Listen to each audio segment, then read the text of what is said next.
How can one honest confession from a lover turn into a quiet, lawful ending? Why did my husband choose calm notes, careful folders, and a public service instead of a fight? What begins as my story of freedom ends with papers in my hand and the crowd watching. Before we dive deeper into the story, I have one small request. Please subscribe, drop a like, comment and hit that hype button to boost this channel so more people can discover these incredible stories. I'm Isolde Merrin, and people love to say I ruined my own life. They don't understand what it's like to feel unseen inside your own marriage, to be treated like furniture that speaks. I was loyal for years, routine dinners, quiet weekends, polite smiles, but Daniel had become a wall. I told myself that I was dying in silence, that the version of me he loved had already gone grey. Then Adrian appeared, warm, attentive, alive. He made me feel visible again. When Adrian confessed everything to Daniel, I thought it would clear the air. I thought truth would free us all. He called Daniel one evening and said he couldn't keep the secret anymore, that he and I had been together for months. I thought Daniel would yell, break something, maybe finally show he still cared. But he didn't. He just stood there, face still, voice even, and said he appreciated the honesty. Then he walked into the other room, closed the door, and started writing something down. I kept waiting for an explosion that never came. Instead, Daniel became colder, too calm, too deliberate. He stopped asking questions. He started moving his things into the guest room. He kept a small notebook by his side, filling it with neat, silent lines I couldn't read. At first, I laughed about it with Adrian. We said Daniel was too proud to admit defeat, that he'd come around once the shock wore off. But as the days passed, I noticed small things. A new folder on the desk labeled Household, a calendar reminder titled Downtown 925, his phone lighting up with messages marked Private. I told myself it was just work, but sometimes, in the quiet, I wondered if I had started something I couldn't control. The night Adrian confessed, I didn't even know he was planning it. I was at home in the kitchen, stirring pasta, scrolling through messages. When Daniel came in, his face looked pale but calm, too calm. He set his keys on the counter, one by one, like he was counting. Then he said Adrian had called him at work. I laughed, thinking it was a joke. But he just kept looking at me, waiting. I asked what Adrian said, and Daniel repeated the words slowly, as if they had been rehearsed. He said you've been sleeping together. He said it's been months. My first reaction wasn't guilt, it was anger. I asked why Daniel would even believe him. He said it didn't matter what he believed, he just needed space to think. That phrase, space to think, hit harder than shouting would have.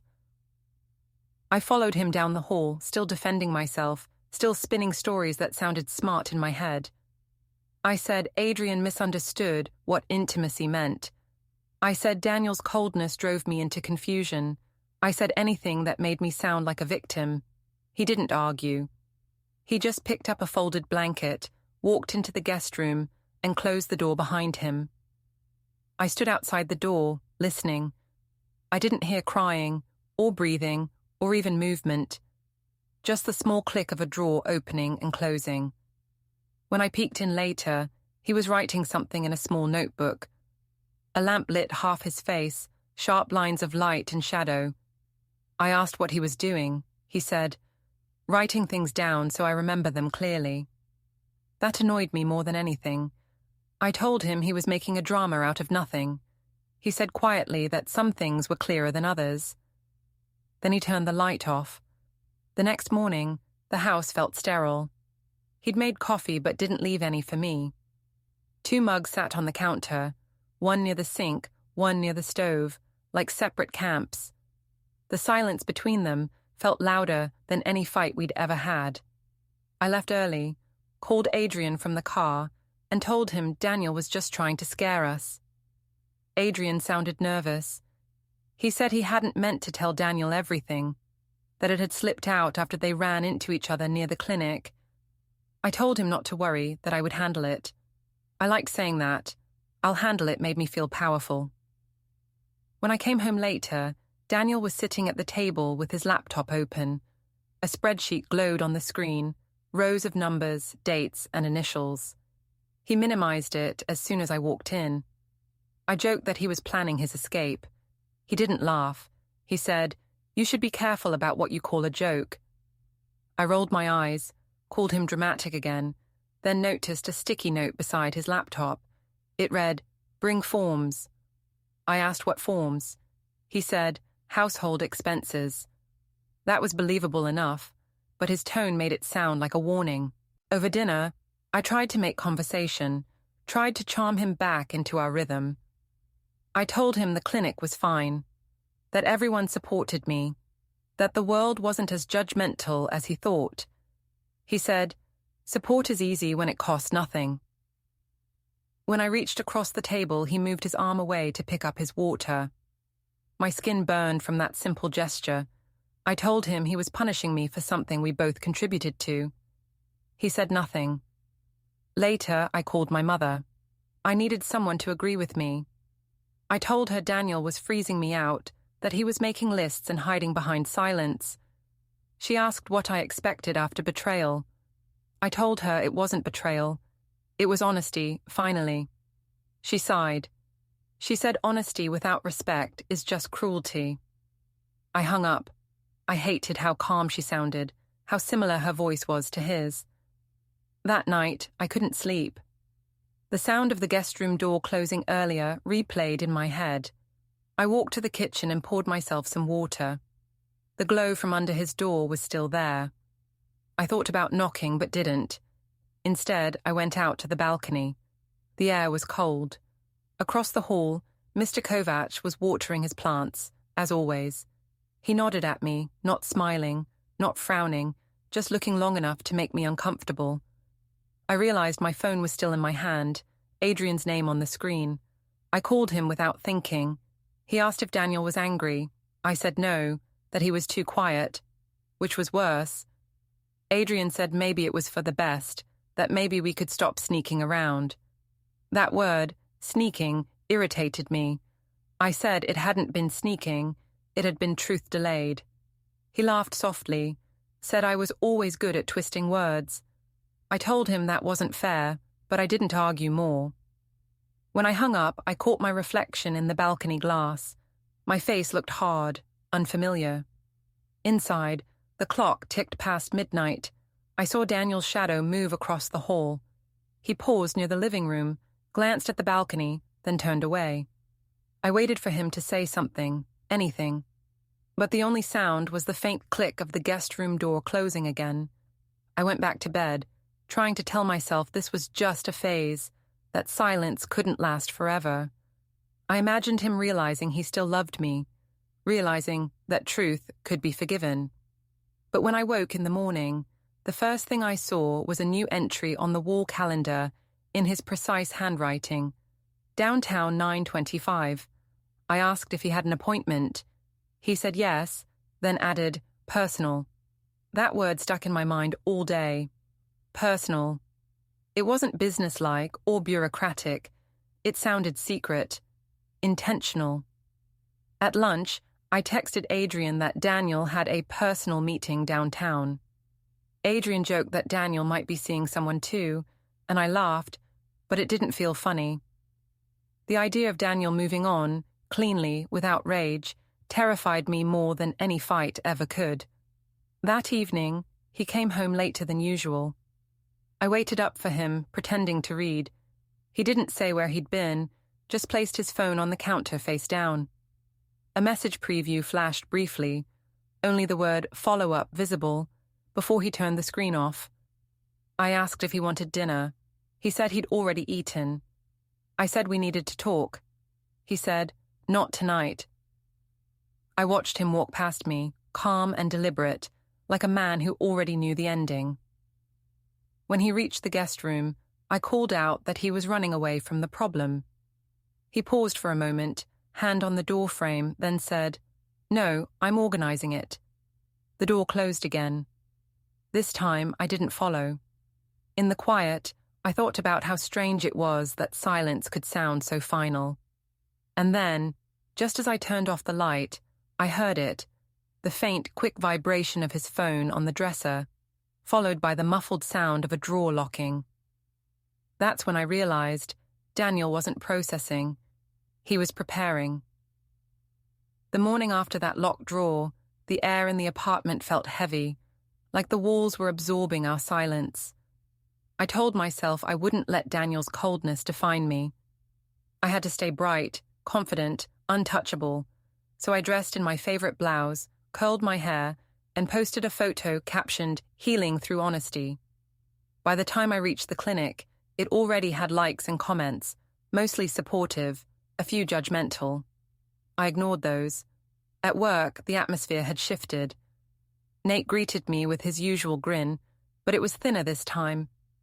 "Everyone saw the post," he said, almost teasing. I smiled and said I was tired of hiding. The receptionist from next door looked at me and whispered something to her coworker. I told myself they were jealous. Around midday, my manager Priya asked for a quick word. Her tone was careful, professional, the way someone speaks before bad news. I followed her into the HR room. She shut the door gently and said the clinic had received a few messages from patients about my personal life becoming public. I said my life was none of their business. She said softly, "When your face is part of our brand, it becomes linked." I laughed, tried to make it sound light. "So I can't be honest about being human?" Priya didn't smile. She said, "Boundaries protect everyone." The printer behind her hummed and spit out a blank page. She pulled it out and set it aside, glancing at her computer screen. For a second, I saw a spreadsheet filled with initials and dates before she minimized it. I asked if she was keeping notes on me. She said she documented all staff issues. That word, issues, made me angry. I said the problem was society, not me. She replied that professionalism wasn't oppression. I left before she could finish, holding my head high. In the lobby, Nate was chatting with a patient, showing something on his phone. When he saw me, he turned the screen away too quickly. I caught a glimpse anyway.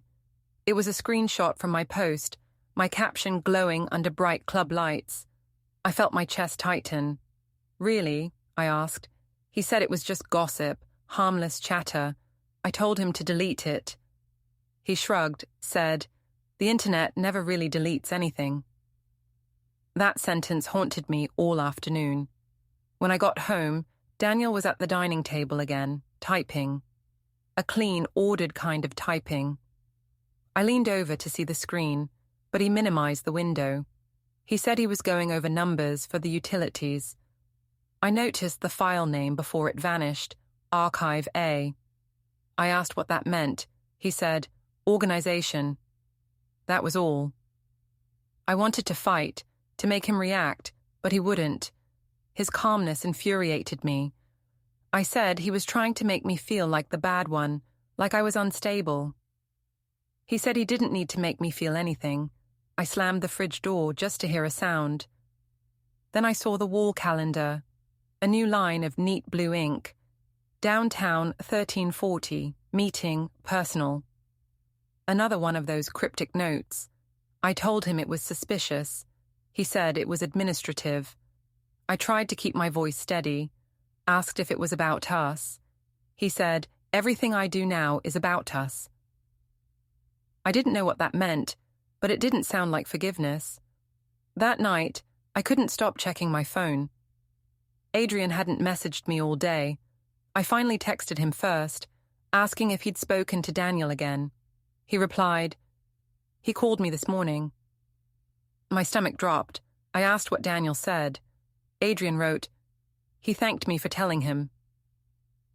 That word, thanked, made no sense. I called immediately. Adrian sounded tense, voice lower than usual. He said Daniel didn't yell, didn't threaten, didn't insult him. Just asked a few quiet questions. What nights? Where? How often? It was creepy calm, Adrian said, like he was making a checklist. I told him to stop exaggerating. Daniel wasn't dangerous, just proud. Adrian said, "He doesn't need to be dangerous. He's planning something." That annoyed me more than it scared me. I said Daniel wouldn't risk his reputation. Adrian laughed nervously, said, maybe Daniel didn't care about reputation anymore. When I hung up, the apartment was silent again except for the faint hum of the printer. I hadn't noticed it running before. I walked over, curious. The tray was empty, but I could smell toner. The last printed page, if there was one, was gone. Daniel came out of the guest room, hair messy, expression unreadable. I asked what he was printing. He said it was nothing important. I said it didn't smell like nothing. He smiled faintly and said, "You notice too late, Isolde. Always too late." I didn't sleep that night either. I kept picturing him writing things down, making lists, ticking boxes. I told myself he was just pretending to be composed, that I still had control because I was the one who had been chosen. By Adrian, by passion, by freedom. I repeated that word like a charm. Freedom, freedom, freedom. But in the morning, when I opened my email, I saw a new message from Priya. Following up regarding yesterday's discussion, the subject line read, my stomach turned. I didn't open it. I told myself it was routine. I looked up at the wall calendar again. Another new note in Daniel's handwriting. Meeting, personal, repeat. The word repeat made me feel sick. I tried to distract myself by cleaning. While dusting the shelves, I noticed a small flash drive taped under the taxes folder. I pulled it off, curious, and turned it over in my hand. It was labeled with a date, yesterday's date. When Daniel came in, I asked what it was. His eyes flicked to my hand, then back to my face. "Put that back," he said evenly. I said, "You don't get to order me around." He said, "You already took every freedom you wanted. Let me have one." I dropped the flash drive on the table and walked away, pretending I didn't care, though my hands were shaking. By afternoon, I felt desperate to prove I wasn't the one losing control. I posted a story with Adrian, an old photo from months ago, captioned, "No shame in truth." It got dozens of reactions within minutes, some supportive, others scolding. I deleted it after 10 minutes, but it was too late. Nate texted, "Your boss saw that." That evening, when I got home, Daniel wasn't there. His mug was gone from the counter. I found it instead on his desk, next to a stack of papers labeled utilities. The binder was thicker than before. He came in later, calm, almost polite. I asked where he'd been. He said downtown. I asked if it was another personal meeting. He said yes. I said, "About what?" He looked at me for a long moment and said, "Just organizing details." I laughed in his face and said he was bluffing, pretending to have power. He said quietly, "Pretending is your specialty, not mine." That stung more than I expected. I wanted to scream, to throw something, to make him show emotion, but instead, he poured himself tea, stirred it once and left the room. A few minutes later, I heard the faint click of the printer again, then the soft sound of a drawer closing. When I went to bed, I noticed his side of the closet half empty. A few shirts were gone, replaced by the empty silence of hangers. On the top shelf sat his small black notebook. I opened it, but most of the pages were blank, except for one line written near the center. "It all adds up." I didn't understand it then, but that sentence felt heavier than any argument we'd ever had. Just before I turned off the light, my phone buzzed. A notification from Adrian. Daniel called again. I didn't open it. I couldn't. And somewhere down the hall, the guest room door closed for the last time that night, followed by a single sharp sound I'll never forget. The drawer lock clicking shut. The next week, things shifted from quiet to public. The affair wasn't just a secret between 3 people anymore. It had become a rumor with legs. At first, I thought it was contained to the clinic, but then strangers began reacting to my posts, quoting pieces of things they couldn't have known unless someone had told them. I blamed Adrian, naturally. He was impulsive, emotional, and he couldn't stand being invisible. When I confronted him, he said he hadn't told anyone. He said it must have leaked after Daniel talked to someone in his family. That idea infuriated me. Daniel, the picture of control, quietly poisoning my name. Adrian said I shouldn't post so much, but I told him transparency was strength. I didn't realize I was making the mess bigger with every word I typed. On Friday, Nate invited me to a rooftop bar where some clinic staff were celebrating a new partnership. I told myself it was a good chance to show everyone I wasn't ashamed.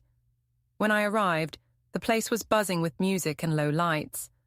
Adrian was there too, leaning against the rail, laughing too loudly. He raised his glass to me in greeting, the way he used to when no one else was watching. I joined them, pretending everything was normal. People smiled politely, some looked away. A few whispered. I caught fragments of phrases like, "Her husband knows," and "he's still at home." It burned, but I smiled wider, laughed louder. Nate shouted that we should make a toast. "To truth," he said, grinning. I hesitated, but Adrian clinked his glass against mine and said, "To honesty and freedom." The group laughed nervously, some raising their glasses out of courtesy. I said, "To not living in fear." Someone recorded it. I saw the phone pointed our way, its camera light flashing just once, but enough. The chant started, half joking, half awkward. "Speech, speech." Adrian loved that kind of attention. He said I should say something about courage, so I did. I said courage was loving who you want, that no one should be trapped by old promises. I didn't mention Daniel by name, but I saw his shadow everywhere, in the silence between people's claps, in the discomfort they tried to hide. It should have felt empowering.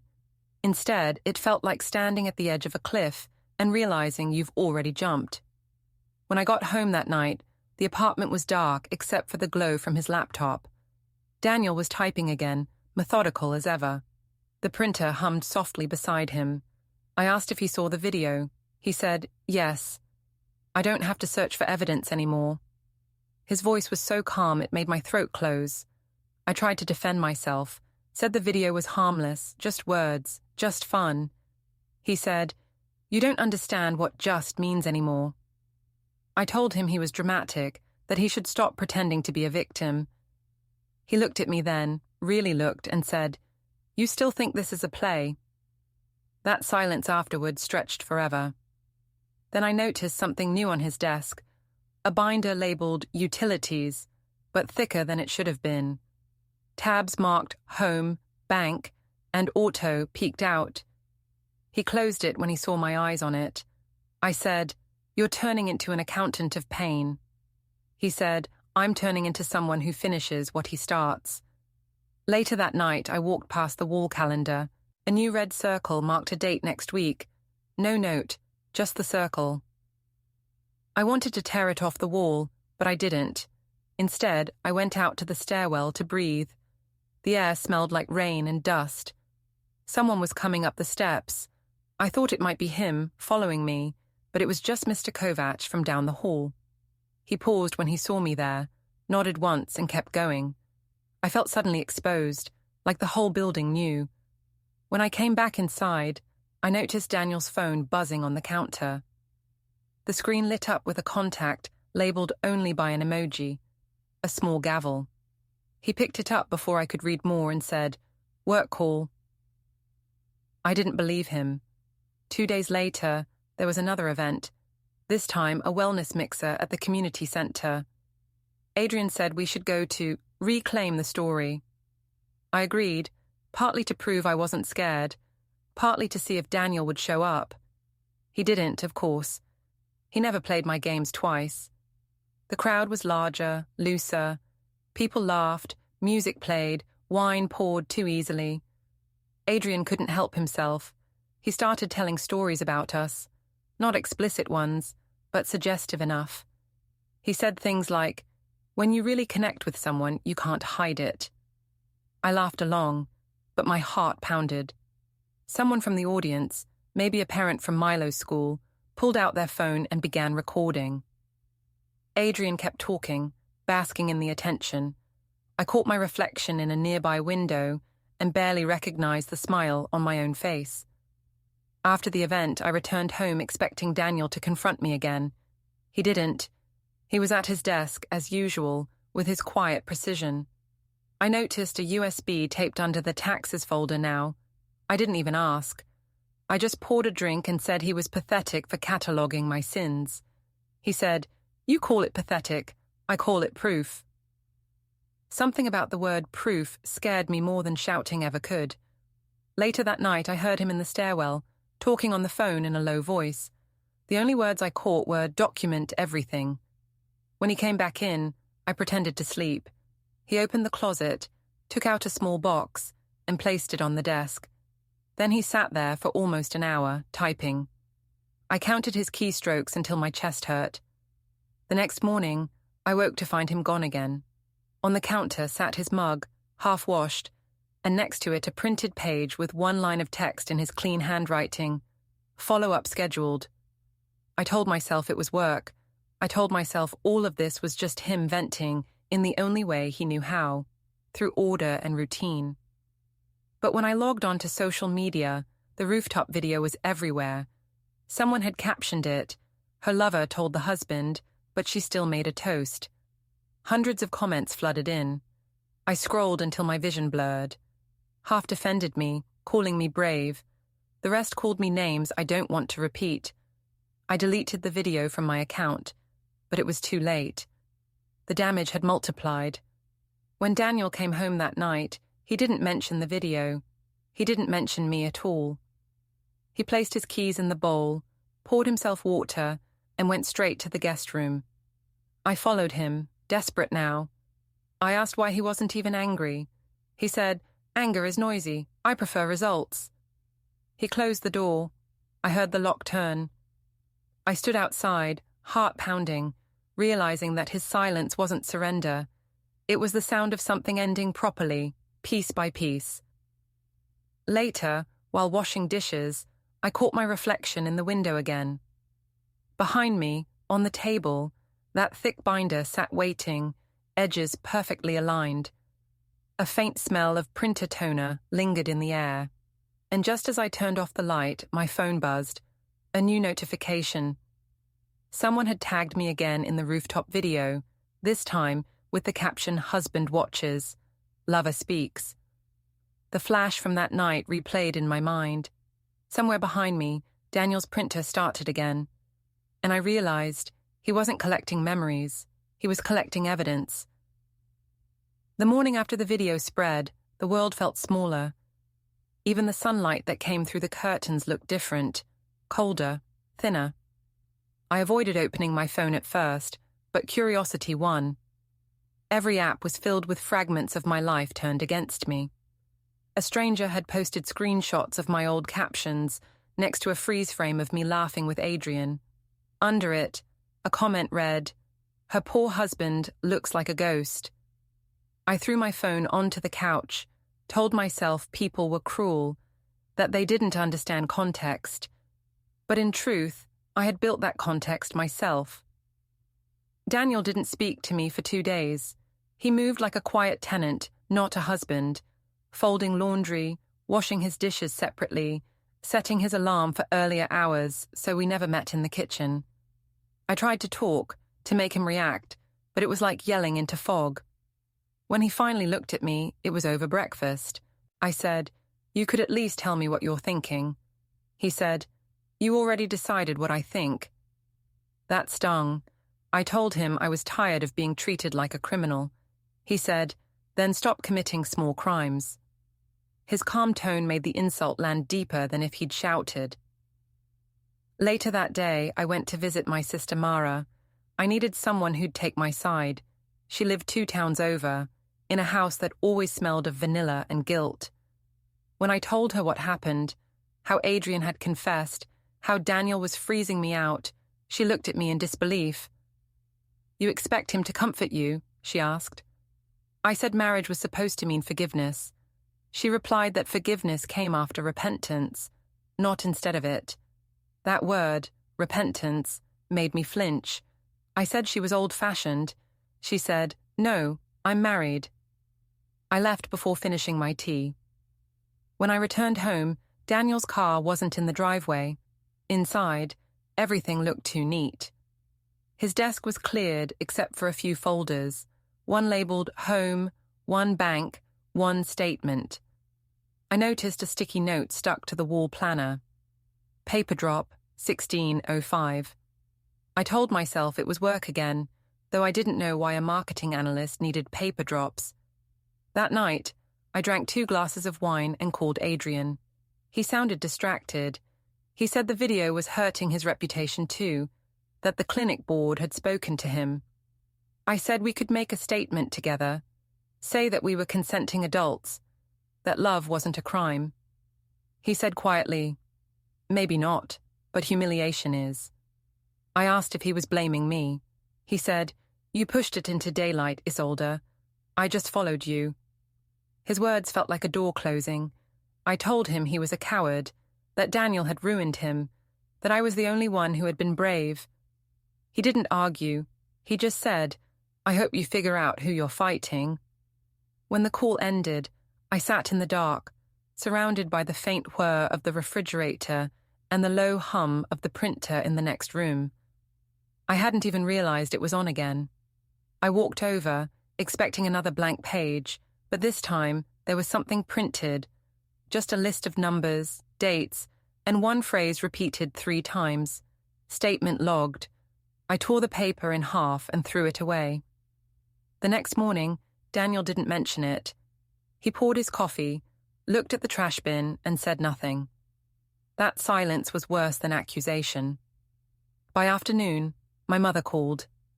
She said she'd seen the video. I asked if she believed the worst. She said, "You're old enough to know that believing isn't the point." I snapped, told her I was being bullied, that Daniel was trying to make me look crazy. She said, "You did that work yourself." I hung up on her. That evening, when Daniel came home, I demanded that he talk to me. I said I was done being ignored. He looked tired, almost detached. He said, "You want a conversation? Fine. I'm not angry anymore." That confused me. I asked what he meant. He said, "I'm finished reacting. Now I'll act properly." That phrase, "act properly," made me uneasy. I asked if he was threatening me. He said, "No. I'm doing what should have been done a long time ago." Then he walked into the guest room, locked the door, and didn't come out for the rest of the night. I tried to calm myself by scrolling through messages. There were dozens of notifications, people sharing the video, tagging Daniel's name. I saw a new comment under one post. "He deserves better. She'll see soon." I slammed the phone down, breathing hard. When I passed the guest room, I heard his voice on a call. I pressed my ear against the door. His tone was low but precise. "Yes, I've logged the files. Yes, everything's time-stamped. I'll bring the originals tomorrow." My throat tightened. Originals of what? The next morning, he left before dawn. On the counter sat a mug, his half-finished tea, and a red folder labeled Utilities. Inside were normal-looking bills, but between them, I found a printed sheet titled Household Breakdown. It listed expenses, dates, and next to each, my initials. I felt dizzy. He was accounting for me, like I was a number he wanted to erase neatly. I shoved the papers back, furious. When he returned later, I confronted him. He said, "You wanted clarity. Here it is." I said he was building a case like a lawyer. He said, "Lawyers only appear at the end." I didn't understand then, but the chill in his voice told me he already had an ending in mind. That night, we were both home, but it felt like 2 strangers occupying separate rooms in a rented space. The air buzzed with something mechanical, the faint hum of a scanner, the click of a keyboard, the beep of his phone when a reminder popped up. I peeked once and saw his calendar open on the screen. Downtown 10:55. I wanted to ask what it was for, but my pride stopped me. Instead, I told him Adrian had blocked me. He said, "Good. One less witness to your noise. I shouted that I wasn't noise, that I was still his wife. He looked at me and said, "Not for long." That sentence didn't sound like anger. It sounded like paperwork. He walked past me, calm, deliberate, and started gathering files into his bag. I asked where he was going. He said, "Downtown." I said, "You can't just leave." He replied, "You already did." Then he shut the door. I stood there, stunned, until I noticed the faint smell of toner again. The printer had finished something new, and on the tray lay one crisp sheet of paper. I picked it up, expecting nonsense, but all it said was, "Handled properly." For the first time, I felt fear. Real, heavy fear. I didn't sleep that night. I kept staring at that line, "Handled properly," until the letters blurred. Somewhere in the quiet, I heard his car pull back into the driveway. He didn't come inside right away. I saw his shadow through the window, standing by the car, holding his phone, the screen glowing against the dark. When he finally came in, he didn't look at me. He went straight to the desk, placed a thin binder beside the printer, and turned off the light. The next morning, everything was calm again. Too calm. His tone was polite, movement slow. He made coffee for himself, poured a second cup, then slid it across the counter to me. It was the first gesture of civility in weeks. I almost thanked him. Then he said, "I'll handle it properly." The cup trembled in my hand, and as he left for work, the apartment door closing softly behind him, I knew something irreversible had already begun. The next few days felt like waiting for a storm I couldn't see but could hear approaching. Every sound in the apartment carried weight. The click of a drawer, the closing of a door, even the quiet scrape of Daniel's pen against paper. He had stopped hiding his organization. He wasn't pretending anymore. Every morning, I found something new. Binders lined up neatly along his desk labeled home, auto, bank, utilities. I flipped one open once when he wasn't there, only to find page after page of typed notes and attached receipts. My name appeared over and over in short, clinical sentences. It didn't read like emotion, it read like evidence. When he came in that evening, I asked why he was doing all this. He said, "So, nothing gets lost." His voice was soft but absolute. I told him he was overreacting, that we could still fix things, that no marriage was perfect. He said, "You mistake repair for erasure." I didn't even know what that meant, but it made me angry. I accused him of being manipulative, of playing the martyr so he could feel noble. He looked at me and said, "You call boundaries manipulation because you've never had any." That night, I saw him on the balcony, speaking on the phone in low tones. The wind carried fragments, signatures, timeline, formal notice. My chest tightened. I opened the sliding door suddenly, and he ended the call mid-sentence. I asked who it was. He said, "Follow up." I said, "You're making everything worse by pretending to be calm."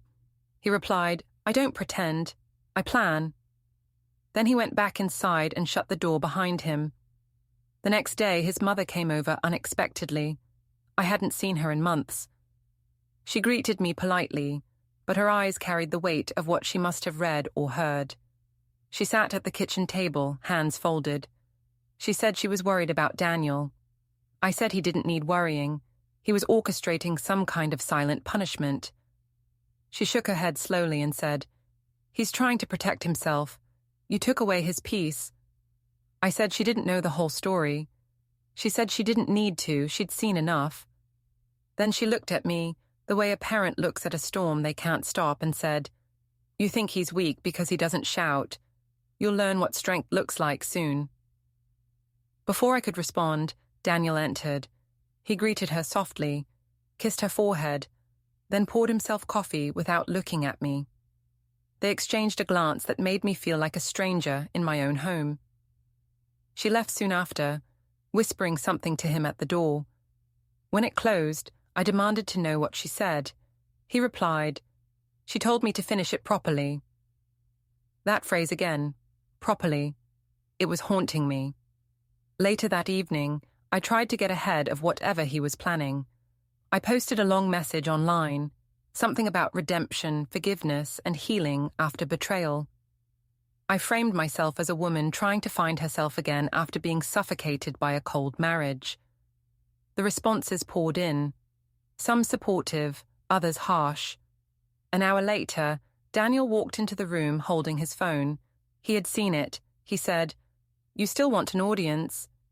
I told him I had a right to my truth. He said, "Truth doesn't need hashtags." He went back to the desk, opened a folder, and started arranging documents with mechanical precision. I watched him for a long time, the way his fingers aligned each page, how he checked something twice before moving to the next. There was no anger in his movements, only certainty. When I asked where he was going the next morning, he said, "Downtown." I said, "Again." He nodded. I asked what for this time.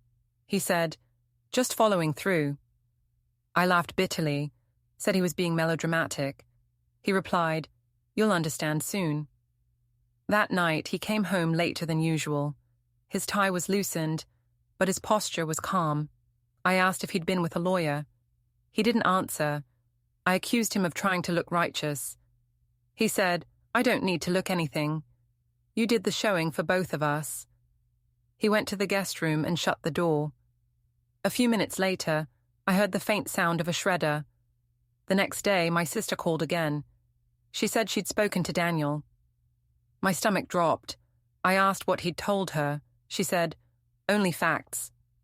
I asked what kind. She said, "Enough." I told her she was supposed to be my sister, not his ally.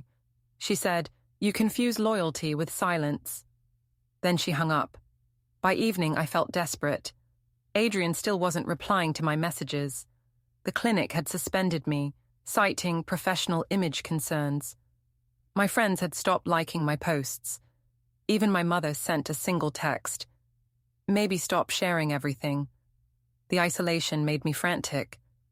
When Daniel came home, I tried one last time to reach him. I said we could rebuild if he just talked to me. He said, "We already rebuilt. I just changed the design." He started clearing out drawers, stacking items neatly into boxes. I followed him from room to room, asking if he was leaving. He didn't answer until the end.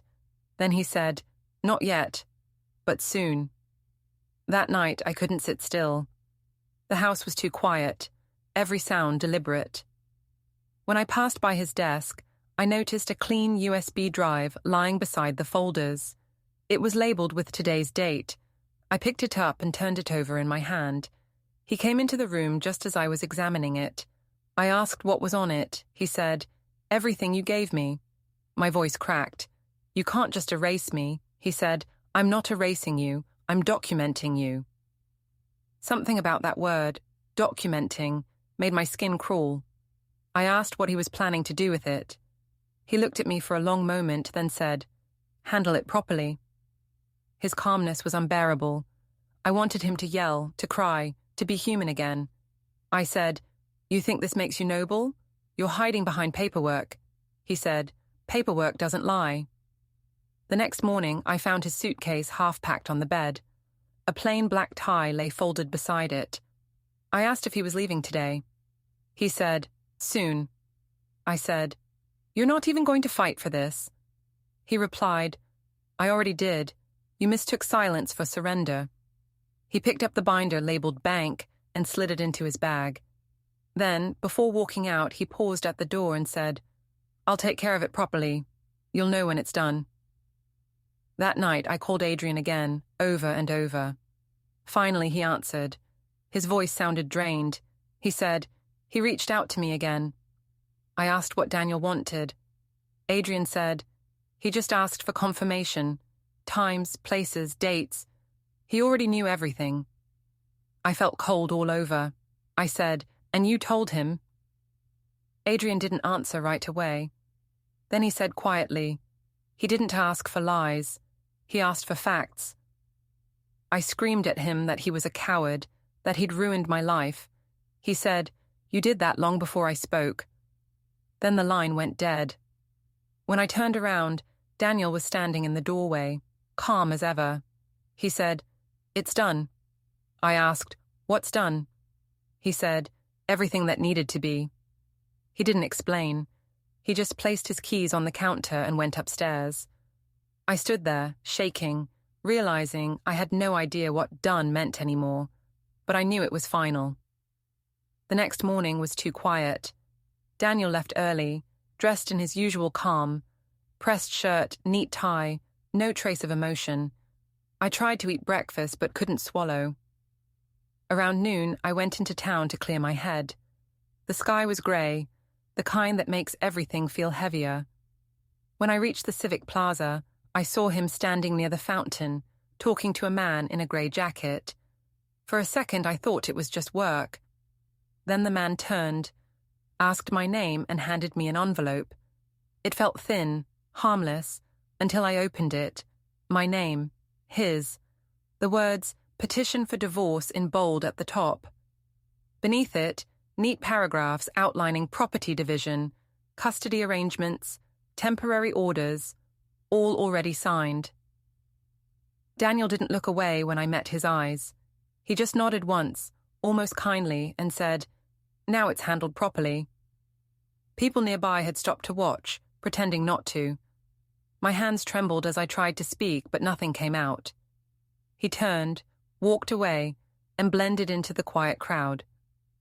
I stood there, the paper fluttering in the wind, realizing that all his calm had been preparation, every silence a step toward this moment. Don't forget to hit like, subscribe, and turn on the bell so you don't miss the next story. Write in the comments from which city you are watching.